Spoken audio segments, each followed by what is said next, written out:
Hello everyone, welcome back to গল্প কথা। আজকের এপিসোডে রয়েছে তিনটি ঘটনায় কিন্তু বেশ ভয়ের। তবে ঘটনা যাওয়ার আগে বলতে চাই, যারা ঘটনা শুনছো লাইক এবং কমেন্ট করতে ভুলো না তোমাদের ঘটনাগুলি কেমন লাগছে, এবং যারা আজকে ফার্স্ট টাইম গল্প কথার ঘটনা শুনছো তাদেরকে বলবো চ্যানেলটি সাবস্ক্রাইব করে গল্প কথার পাশে থাকো। এবং তোমাদের যদি ঘটনা শুনতে কোনো রকম কোনো প্রবলেম হয় আগের তুলনায়, তাহলে কিন্তু অবশ্যই কমেন্ট করে জানিয়ে দাও। কারণ আমাদের যে চ্যানেলের যে রিচ আছে সেটা একেবারে কমে গেছে। সেটা কারণ আমি বুঝতে পারছি না। তোমরা যদি কমেন্ট করে জানাও তাহলে আমার সুবিধা হবে।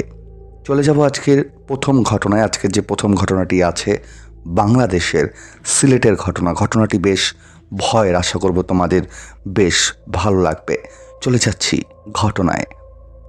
ঘটনাটি লিখেছে তৃষা। তিনি যেভাবে লিখেছে ঘটনাটি ঠিক সেভাবেই আমি ঘটনাটি পড়ছি। 2021 সালের ডিসেম্বর মাসের ঘটনা। প্রতি বছরই আমাদের ফ্যামিলি শত ব্যবস্থার মাঝে থাকলেও নভেম্বর ডিসেম্বর মাসের দিকে দেশের কোনো না কোনো জায়গায় ঘুরতে যাবে। সেবার সিলেট যাওয়ার প্ল্যান হলো। ট্রিপে যাওয়ার ডেট ফিক্সড হয়ে গেল এবং আমাদের প্যাকিংও শেষ।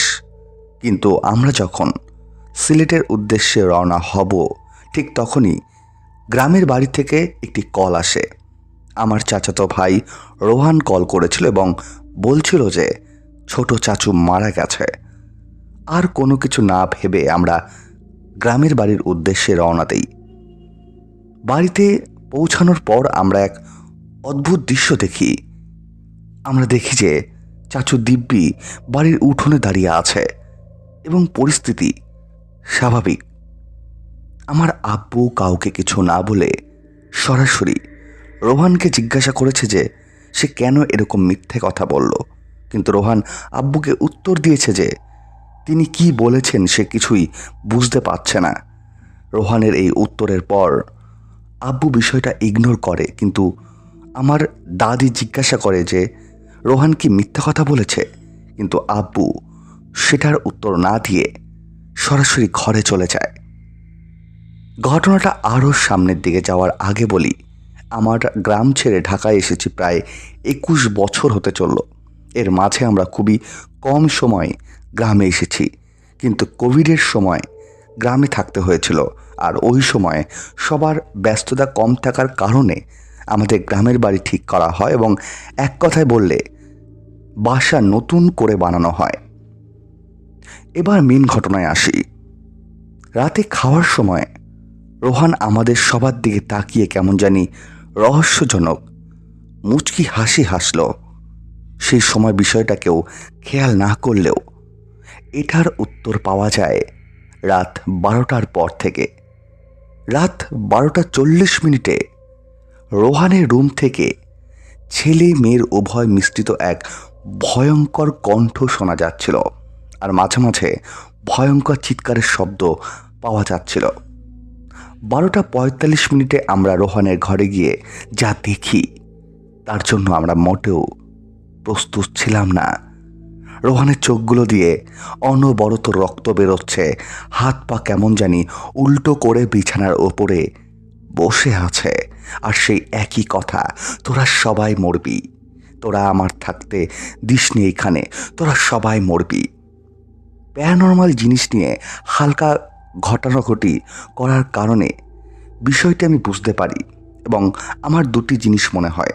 প্রথমটি হলো এটি কোনো খারাপ জিনের কারণে হতে পারে, আর দ্বিতীয়টি হলো এটি কোনো কালো জাদুর কারণে হতে পারে। আমি সাথে সাথে 3 কুল পাঠ করা শুরু করি এবং আয়াতুল কুরসি পাঠ করা আরম্ভ করি। এগুলো পাঠ করাকালীন সময় রোহান আমার দিকে তাকিয়ে এক বিশ্রী হাসি দিয়ে যা বলল এখনো আমার চোখে ভাসে। রোহান তার বিছানা থেকে এক লাফে আমার সামনে চলে আসে আর আমার গলায় ধরে ওপরে তুলে ফেলে। ওর হাতগুলো তখন লোহার মতো শক্ত ছিল। 4-5 জন মিলে ওর হাত সরাতে পারছিল না। আমি এক পর্যায়ে সূরা বাকারা পড়া শুরু করি। সূরা বাকারার 2 লাইন পড়ার মাঝে রোহান আমাকে ধাক্কা দিয়ে নিচে ফেলে দেয় এবং শুরু করে তাণ্ডব।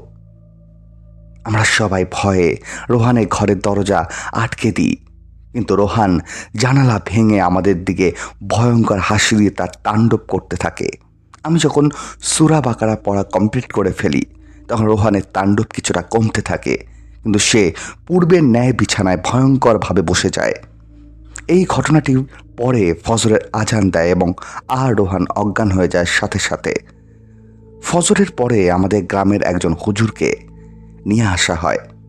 তিনি রোহানকে আলাদা ঘরে নিয়ে যায় এবং সেখান থেকে বেরিয়ে এসে আমাদের বারান্দার সামনে যায় এবং বলে যে এখানে একটা কৃষ্ণচূড়া গাছ ছিল আর সেটা কেন কাটা হয়েছে। আমার দাদি বলে যে বারান্দার জন্য জায়গা বেশি লাগবে, এই চিন্তা করে গাছটি কাটা হয়। সে সময় হুজুর খেপে গিয়ে বলে যে ওই গাছের বয়স কত হবে। আমার দাদি বলে সঠিক মনে নেই, কিন্তু অনেক বছর ধরে ওই গাছটি আছে। হুজুর বলে এই 3টা জিন থাকতো ওই গাছের ওপরে, তারা বহু বছর ধরে ওই গাছে থাকতো, কিন্তু ওই গাছটি কাটার কারণে তাদের এখান থেকে চলে যেতে হচ্ছে, আর এই কারণেই আপনাদের সপরিবারকে ওই জিনগুলো হত্যা করতে চায়। হুজুর বলে এখন যেহেতু সব সময় হয়ে গেছে, এটা থেকে রক্ষা পাওয়ার জন্য জিনগুলোকে বোঝাতে হবে। হুজুর রাত 11টায় আবারও আমাদের বাসায় আসলেন এবং তিনি প্রায় 2 ঘন্টা যাবৎ জিনদের ডাকলো, কিন্তু জিনরা আসেনি। এবার হুজুর জিনদের খেপানোর জন্য বা বিরক্ত করার জন্য কিছু কাজ করলেন। কিছু সমস্যার জন্য এটা বলতে পারছি না, এবং জিনেরা এসে তাণ্ডব শুরু করে। রুমের সব ভেঙে ফেলেছে। আমি দেখলাম জিনের তাণ্ডবের কারণে হুজুর যেন ধাক্কাকে তার জায়গা থেকে কিছুটা সরে গেল।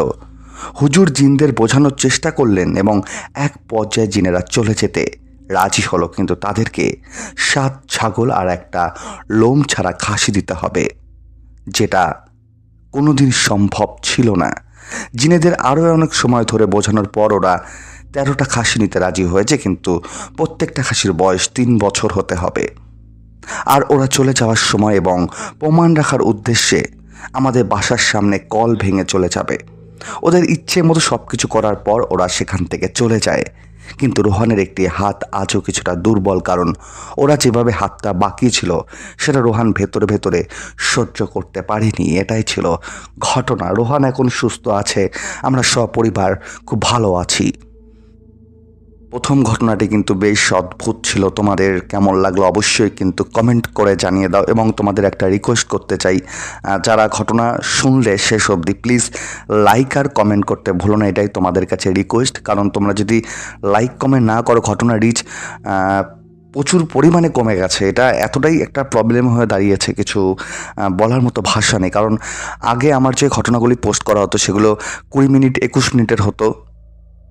চ্যানেলের রিচ এতটাই যে কমে গেছে, বলার মতো ভাষা নেই। কারণ আগে যে ঘটনাগুলো আমি পোস্ট করছিলাম সেগুলো 20 মিনিট 21 মিনিটের ছিল, সেগুলোতে ভিউজ আসছিল 1500 2000 ভিউজ আসছিল। কিন্তু রিসেন্ট টাইম ধরে আমি দেখছি, আমি চেষ্টা করছি 28 মিনিট 30 মিনিটের ঘটনা তোমাদেরকে শোনানোর চেষ্টা করছি, কিন্তু সেখানে কিন্তু তেমন কোনো রিচ আসছে না। এবং একটা কথা বাস্তব, এটা মেনে নিতেই হবে যে এই সময়ে যে ইউটিউবটা যে আগে ছিল যেরকমটা, যে লোকে ইউটিউবে আসতো বড় ঘটনা শুনতো, একটা অন্যরকম ছিল ইউটিউবটা। কিন্তু এখন এই সময় দাঁড়িয়ে ইউটিউবটা একটা অন্যরকম প্ল্যাটফর্ম হয়ে গেছে, যেখানে শর্ট ভিডিও চলে এসছে, সবাই শর্ট ভিডিও দেখে, এবং শর্ট দেখতে দেখতে লং ভিডিও দেখা অনেকেই ভুলে যায়। তো আমরাও গল্প কথা পরিবার চেষ্টা করব যাতে আস্তে আস্তে নতুন কিছু নিয়ে আসতে পারি, যাতে নতুন শর্ট ভিডিও যেগুলো এখন অনেক চ্যানেলে আসছে সেগুলো অন্যরকমভাবে তোমাদের কাছে প্রেজেন্ট করার চেষ্টা করব। তবে যারা যারা ঘটনা শুনছো তাদের কাছে আমি রিকোয়েস্ট করতে চাই,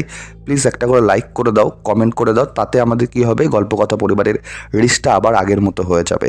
তবে এটা রিকোয়েস্ট করছি তোমাদের কাছে। চলে যাবো আজকের দ্বিতীয় ঘটনায়। আজকের দ্বিতীয় ঘটনাটাও কিন্তু বেশ ভয়ের।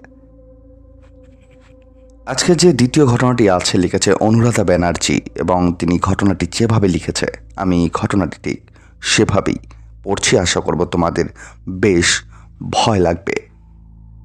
ঘটনাটি উনি কলকাতা থেকে লিখেছে। যেভাবে লিখেছে,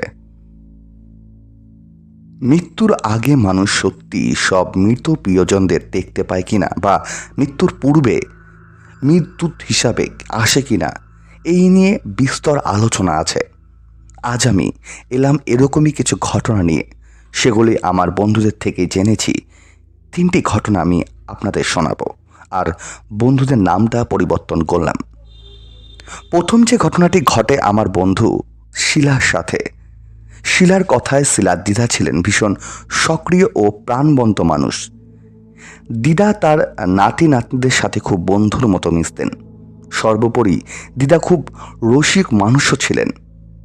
শিলার দিদা বয়সজনিত কারণে অসুস্থ হয়ে পড়লে সবার একটু খারাপ লাগে। শিলার দিদার বড় নাতনি হওয়ায় খুব আদরের ছিল। দিদা অসুস্থ হওয়ায় শিলা প্রায় দিনই চলে যেত মামার বাড়িতে। এরকমই একদিন দিদার মাথায় হাত বোলাতে বোলাতে শিলা গল্প করছিল দিদার সাথে। শিলা লক্ষ্য করল দিদা কথা বলতে বলতে হঠাৎ চুপ করে গিয়ে তাকিয়ে আছে তার পায়ের সোজাসুজি দরজার দিকে। মুচকি হেসে দিদা বললেন, ওই দেখ দিদি ভাই, তোর দাদু দাঁড়িয়ে। তারপর নিজে নিজেই বলে ওঠেন, মরণ, এত রস যখন ঘরের ভেতরে এসো না, শুধু উকি দিয়ে চলে যাচ্ছ কেন? শিলা ভয় পায়, কিন্তু কথা ঘোরাতে বলে, ওখানে কিছু নেই, তোমার চোখের ভুল। দিদা বলে, থাম দিদি ভাই, তুই আমাকে ভোলাস না। যে কদিন ধরে আমি বিছানায় পড়ে আছি সে কদিন ধরেই তো দাদু দরজার বাইরে সকাল নেই রাত নেই দাঁড়িয়ে উকি মারছে। আমার দিন ফুরিয়ে আসছে রে। শিলার দু চোখ তখন জলে ভরে গেছে। এর কয়েকদিন পরেই খবর আসে শিলার দিদার খুব বাড়াবাড়ি। তখন শিলা আর তার বাবা মা সবাই যায় তার মামা বাড়িতে। শিলা দেখে তার দিদার জ্ঞান সেরকম নেই, চোখ বোঝা, মাঝে মাঝে খুব ভুলভাল বকছে, ঘোলাটে দৃষ্টি দিয়ে চোখ খুলছে। হঠাৎই একবার করে বলে উঠল, মরণ, ঘরে যখন ঢুকেই পড়েছ পেছনে দাঁড়িয়ে কেন, সামনে এসো। কথাটা শুনে ঘরে উপস্থিত সবার বুক অজানা আশঙ্কায় কেঁপে ওঠে। কিন্তু অদ্ভুত ব্যাপার যে সেদিন তার দিদা সন্ধ্যাবেলায় মারা যায় এবং সবাই বলেছিল যে বউ অন্তর্পান দাদু সেদিন এসেছিল তার দিদাকে নিতে। এর কয়েক পরের দিনের ঘটনা, তবে এটা অলৌকিক বলা যায় না বলতে পারো। তবে এই ঘটনা ঘটে শিলার সাথে ও তার দিদাকে কেন্দ্র করেই। শিলার দিদার সান্ধ্য শান্তি মিটে যাওয়ার পর একদিন বিকেলবেলায় ভারাক্রান্ত মন নিয়ে শিলা দোতলার ঘরে আধো শোয়া হয়ে চোখ বুজেছিল। গরমকালের বিকেলে মৃদুমন্দ হাওয়া বইছিল। পুরো দোতলাতে শিলা ছাড়া কেউ ছিল না। ও দেখে যেন ঘরের পর্দাটা মৃদুমন্দ বাতাসে উঠছে, আবার অনেকটা উঠে গেল। তারপরে ঘরে ঢুকলো তার দিদা আর দাদু। সেই দিদাকে দেখে অন্যরকম সাজে, চওড়া লাল পাড় সাদা শাড়ি, মাথায় জল করছে সিঁদুরও, সারা গায়ে গয়না আর মুখে পান। সঙ্গে দাদু পরে আছে ধপধপে সাদা ধুতি পাঞ্জাবি, গায়ে উড়নি, হাতে লাঠি। দুজনেই তার দিকে চেয়ে মিটিমিটি হাসছে। শিলার খুব আনন্দ হচ্ছিল দুজনকে দেখে। দিদা হাসতে হাসতে তাকে বলল, আসি দিদি ভাই, ভালো থাকিস। শিলা দেখে একদম কর্পূরের মতো উবে গেল তার দিদা আর দাদু। শিলা ধরপড়িয়ে উঠে বসে, তাকে দেখার জন্য দরজার দিকে তাকায়। তখনও ঘরের দরজার পর্দাটা হাওয়ায় উঠছে। শিলা আমাকে বলেছিল, বিশ্বাস কর অনুরাধা, দাদু আর দিদাকে এতটাই স্পষ্ট দেখেছি যে বিশ্বাসই হচ্ছে না আমি স্বপ্ন দেখেছি। আর কয়েক মুহূর্তের মধ্যে তো ঘুমিয়ে পড়তে পারি না, আমি পুরো জেগেই ছিলাম। তবে সেদিন শিলার দাদু দিদা সত্যি এসেছিল কিনা সেটা শিলার মনে ভুল, তার উত্তর আজও সে পায়নি। তবে হ্যাঁ, এইটা একটা কথা, আজ এত বছর হয়ে গেল সে আর তাদেরকে দেখেনি। এরপরে আসি তৃতীয় ঘটনায়। এই ঘটনাটি বলেছিল আমার এক বন্ধু তৃষা, আর ঘটনাটি ঘটেছিল তৃষার দিদার সাথে বেশ কিছু বছর আগের কথা। তখন তৃষার মাই ছিলেন বছর 6-7 বাচ্চা মেয়ে। ঘটনাটি এরকমই যে একটি গ্রাম অঞ্চল যেখানে বিদ্যুতের কোনো ব্যবহার ছিল না। সম্বল বলতে হেরিকেন আর লম্ফর আলো, চারিদিকে ঘুটঘুটে অন্ধকার। তৃষার ছোট মামা, যার তখন বয়স ছিল 3 কি 4 বছর, সেদিন তার প্রচণ্ড শরীর খারাপ। তার সারাদিন টয়লেট হয়নি, প্রচণ্ড কাঁদছে। বাকি ভাই বোনেরা তাকে ঘিরে ধরে রয়েছে। তৃষার দিদারা চেষ্টা করছে যাতে বাচ্চাটি টয়লেট করে, কিন্তু টয়লেট হচ্ছে না, পেটটা ফুলে যাচ্ছিল। আর মাঝে মাঝে লক্ষ্য করছিলেন দরজার কাছে এসে যে তার স্বামী কাছ থেকে ফিরছে না। এই সময় তৃষার দিদা লক্ষ্য করে দরজার বাইরে আধো অন্ধকারে কেউ দাঁড়িয়ে আছে। তিনি জিজ্ঞাসা করে, কে ওখানে? বলেই এগিয়ে যেতে দেখে যে একজন সাদা কাপড় পরা ভদ্রমহিলা মাথায় ঘোমটা টানা শাড়ির আঁচল এগিয়ে ভিক্ষা নেওয়ার মতো ঘরের বাইরে দাঁড়িয়ে আছে। তৃষার দিদা সেই সময় একটু বিচলিত না হয়ে হাতের কাছে থাকা মুড়ির টিপাটা উপুর করে দেন এবং সে মহিলার আঁচলে মুড়ি ঢালতেই ওই ঘোমটা দেওয়া ভদ্রমহিলা এক নিমিষেই অদৃশ্য হয়ে যায়। আর সঙ্গে সঙ্গেই তৃষার মাসি বলে ওঠে, মা দেখো ভাই হিসি করেছে। তারপর বাচ্চাটি অনেকক্ষণ ধরে টয়লেট করে এবং আস্তে আস্তে সুস্থ বোধ করে। সেই ঘোমটা দেওয়া ভদ্রমহিলা কে ছিলেন, এই প্রশ্নের উত্তর আজও ভাবায় তৃষাদের। এটাই ছিল ঘটনা। সত্যি অদ্ভুত কিন্তু দ্বিতীয় ঘটনাটি, এবং সত্যি বলতে গ্রামের দিকে, গ্রামাঞ্চলের দিকে এরকম অনেক ঘটনা ঘটে যেগুলো অ্যাকচুয়ালি যাদের সাথে ঘটে তারাই কিন্তু এগুলো বিশ্বাসটা করে, এবং যাদের সাথে ঘটে না তাদের কাছে কিন্তু এগুলো অবিশ্বাসযোগ্যই মনে হয়। তোমাদের সাথেও যদি এরকম কোনো অদ্ভুত ঘটনা থেকে থাকে অবশ্যই কিন্তু আমাকে গল্প কথায় লিখে পাঠিয়ে দিতে পারো। গল্প কথায় ঘটনা পাঠাতে হলে কী করতে হবে, ডিসক্রিপশন বক্সে একটি হোয়াটসঅ্যাপ নাম্বার দেওয়া আছে গল্প কথা, সেখানে তোমরা ঘটনা পাঠাতে পারো। অথবা তোমরা যদি মনে করো আমাকে জিমেলের মাধ্যমে ঘটনা লিখে পাঠাবে তোমরা সেটাও পারো। জিমেল আইডি দেওয়া আছে galpokothaofficialstory@gmail.com। তোমরা সেখানেও আমাকে ঘটনা লিখে পাঠাতে পারো। এবং বলে রাখি, গল্প কথা কিন্তু কোনো রকম কুসংস্কারকে প্রমোট করে না। আমরা ঘটনাগুলি কিন্তু শুধুমাত্র এন্টারটেনমেন্ট হিসেবেই নিয়ে আসা করব। গল্প কথা পরিবারের যত সদস্যরা আছো যারা ঘটনা শুনছো তারা কিন্তু ঘটনাগুলিকে শুধুমাত্র এন্টারটেনমেন্ট হিসেবেই নেবে। এবং আরেকটা রিকোয়েস্ট করব, প্লিজ লাইক করতে ভুলো না, কমেন্ট করতে ভুলো না, কারণ তোমরা যদি লাইক আর কমেন্ট না করো তাহলে ঘটনার রিচ অনেকটাই কমে যাবে। এবং যেটা তোমাদের কাছে আমি জিজ্ঞাসা করলাম যে যদি আগের তুলনায় এখন ঘটনাগুলি ভালো না লাগে সেটাও কিন্তু কমেন্ট করে জানাবে।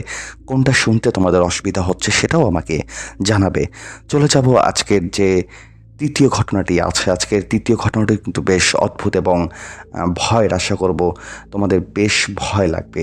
চলে যাচ্ছি আজকের তৃতীয় ঘটনায়। আজকে যে তৃতীয় ঘটনাটি আছে তিনি তার নাম লেখেনি, তিনি ঘটনাটি যেভাবে লিখেছে আমি ঘটনাটি ঠিক সেভাবেই পড়ছি। আপনাদের অনেকেরই প্যারানর্মাল, অতি জাগতিক বিষয় বিশ্বাস করেন। আমি এখানে ঘটনার সাথে আমি আমার নাম উল্লেখ করছি না। আমি ওইসব নিয়ে একটুও ভয় পাই না, বরং জ্যান্ত মানুষদের বেশি ভয় লাগে। একসময় কর্মসূত্রে বাসায় ফেরার জন্য রাতে কবরস্থানের ওপর দিয়ে ফিরতাম। ঘুটঘুটের শব্দে একটু চমকে উঠলেই পরক্ষণে টর্চ মেরে দেখতাম এবং কারণটা খুঁজতাম। ভয়কে কোনোদিনও পাত্তা দেয়নি। আমার মনে হয় এমন ভয়কে গুরুত্ব দিতে নেই। যাই হোক, এটা গল্প নয়, ক্ষুদ্র কিন্তু সত্যি ঘটনা শেয়ার করছি। বিশেষ দরকারে একবার আত্মীয় বাড়ি যাচ্ছিলাম। বাস থেকে নামতে তখন প্রায় 10:30 কি 11টা। গ্রামের দিকে সাধারণত ওই সময়টা নিশ্চুম নিঝুম হয়ে যায়, প্রায় বেশ রাত হিসাবে ধরা হয়। দেখলাম আমার সঙ্গে সঙ্গে ওই গ্রামেরই একজন পরিচিত পিসিও বাস থেকে নামলেন। দেখা পেয়ে কুশল বিনিময় করে হাঁটা শুরু করলাম একসঙ্গে। উনি একটু মানসিক রোগী ছিলেন। গ্রামে অসম্মানজনক আচরণ না করলে ওনাকে তেমন পাত্তা দিত না কেউ। হাঁটতে হাঁটতে স্বভাববশত আমার সঙ্গে উনি বড্ড বেশি বকবক শুরু করলেন। বিরক্ত লাগলেও রাত হয়ে গেছে তাই ওনাকে একা ছেড়ে এগিয়ে যেতেও বিবেকে বাঁধল। জ্যোৎস্না রাতে শুনশান রাস্তায় যেতে যেতে এক জায়গায় এক বাবলা গাছের তলায় দেখি বছর 20-22 একজন তরুণ পায়চারি করছে। পরনে নর্মাল টি শার্ট ও ট্রাউজার। ওকে দেখে পিসি আচমকা থমকে দাঁড়ালেন, আমাকেও থামালেন। তারপর শুরু হলো ছেলেটার সাথে ওনার মাথা খেয়ে ফেলা বকর বকর। কিরে চন্দন, কেমন আছিস? ওখানে কষ্ট নেই তো? এখানে তোর কথা কেউ শোনে না বল? কোনো চলে গেলি? ওখানে অসুবিধা নেই তো? ইত্যাদি ইত্যাদি ভালো কথার সঙ্গে সঙ্গে বিহীন একদা বকর বকর। রাত গভীর হয়ে আসছে বলে আমি ক্রমে অধৈর্য হয়ে উঠলাম। অবশেষে আমার অবস্থা আজ করে ছেলেটি ভদ্র মার্জিতভাবেই জলদি আলোচনা শেষ করল। এরপর পথ চলতে চলতে যে যার গন্তব্যে পৌঁছে গেলাম। এত সব স্বাভাবিকই ছিল। ঘটনার টুইস্ট পরের দিন সকালে পরিজনদের সাথে গল্পগুজবের সময় কথায় কথায় গত রাতের ঘটনাটি বললাম। শুনে সবাই চমকে ওঠে, মুখ চাওয়াচাই করতে লাগলো, যাকে বলে একেবারে আতকে ওঠা। ওরা এইবার জনে জনে আমার দৃষ্টিতে একটা প্রশ্ন ছুটতে লাগলো। আপনি ঠিক শুনেছেন তো? ওর নামটা চন্দন। কেমন দেখতে ছিল? বয়স কত হবে? ওর সামনে দাঁড়িয়ে কথা বলেছিলেন? ভুল করছেন না তো? পিসে কি বলল? ইত্যাদি ইত্যাদি। একটাও নর্মাল কিন্তু বিস্ময়ে ফুটে পড়া লোকজনের এক গাদা সব প্রশ্নমান। সবশেষে আমায় বলা হলো যে চন্দন এই গ্রামে বা এই আশেপাশে এলাকার কেউই নয়। যে জায়গায় গত রাতে যে চন্দনের সঙ্গে হঠাৎ দেখা হয়েছিল, আমি যেমন তার বর্ণনা দিয়েছি, বর্ণনার সঙ্গে মিলে যাওয়া ওরকমই 20-22 বছরের চন্দন নামের একজন ছেলে কয়েক বছর আগে ওই বাবলা গাছেই ফাঁসি দিয়ে আত্মহত্যা করেছিল। তাই আমার বর্ণনা চন্দনে রাতে আমরা যা দেখেছি বা কথা বলেছি, সে নাকি জীবিত কেউ হতে পারে না, এবং এমন হঠাৎ দেখা পাওয়ার মতো ঘটনা নাকি আগেও আরও কয়েকজনের সাথে হয়েছে। গ্রামবাসী গভীর রাতে ওই রাস্তা এড়িয়ে চলে শুনে আমার চক্ষু চড়ক গাছ। পরের ঘটনা আরও অনেক জানাজানি হয় যে এরপরে সেই গাছটি নাকি কেটে ফেলা হয় এবং তারপর থেকে নাকি কেউ আর সেরকমভাবে তাকে আর দেখতে পায়নি। এটাই ছিল ঘটনা। যদি ভালো লেগে থাকে অবশ্যই কিন্তু পড়ে শুনিও। ঘটনাটি কিন্তু বেশ অদ্ভুত ছিল। তোমাদের কেমন লাগলো অবশ্যই কিন্তু কমেন্ট করে জানিয়ে দাও। এবং যারা আজকে ফার্স্ট টাইম গল্পকথার ঘটনা শুনছো তাদেরকে বলবো চ্যানেলটি সাবস্ক্রাইব করে গল্পকথার পাশে থাকো। এবং প্রত্যেকটা মুভমেন্টে আমি চেষ্টা করি যাতে তোমাদের ভালো ভালো ঘটনা যাতে আমি দিতে পারি, এবং আমি চেষ্টা করি, তাই তোমরাও আমাকে একটু সাপোর্ট করো। যারা ঘটনা শুনছো প্লিজ লাইক আর কমেন্ট করতে ভুলো না, কারণ তোমরা যদি লাইক আর কমেন্ট না করো তাহলে ঘটনা রিচ কিন্তু অনেকটাই কমে যায়। আমি তাই প্রত্যেকটা সময় তোমাদেরকে রিকোয়েস্ট করি লাইক আর কমেন্ট করে গল্পকথার পাশে থাকার জন্য। এবং বলে রাখি, তোমরা যদি ঘটনা পাঠাতে চাও কি করতে হবে, ডিসক্রিপশান বক্সে একটি হোয়াটসঅ্যাপ নাম্বার দেওয়া আছে, তোমরা সেখানে আমাকে ঘটনা লিখে পাঠিয়ে দিতে পারো। এবং বলে রাখি, গল্প কথা কিন্তু কোনো সময় কোনো রকম কুসংস্কারকে প্রমোট করে না। আমরা ঘটনাগুলি শুধুমাত্র এন্টারটেনমেন্ট হিসেবেই নেই। আশা করব গল্পকথা পরিবারের যত সদস্যরা আছো তারা ঘটনাগুলিকে কিন্তু শুধুমাত্র এন্টারটেনমেন্ট হিসেবেই গ্রহণ করবে। এবং যারা তিনটি ঘটনা শুনলে কেমন লাগলো অবশ্যই কমেন্ট করে জানিয়ে দাও। লাইক করতে ভুলো না, কারণ তোমরা যদি লাইক আর কমেন্ট করো তাহলে ঘটনা রিচ আরও বাড়বে এবং ঘটনাগুলি অনেকের কাছে পৌঁছে যাবে। তাই একটাই রিকোয়েস্ট তোমাদের কাছে, লাইক কমেন্ট করে গল্পকথার পাশে থাকো। অনেক ধন্যবাদ আজকের তিনটি ঘটনায় শোনার জন্য। দেখা হচ্ছে সামনের দিন ঠিক রাত 10টায়।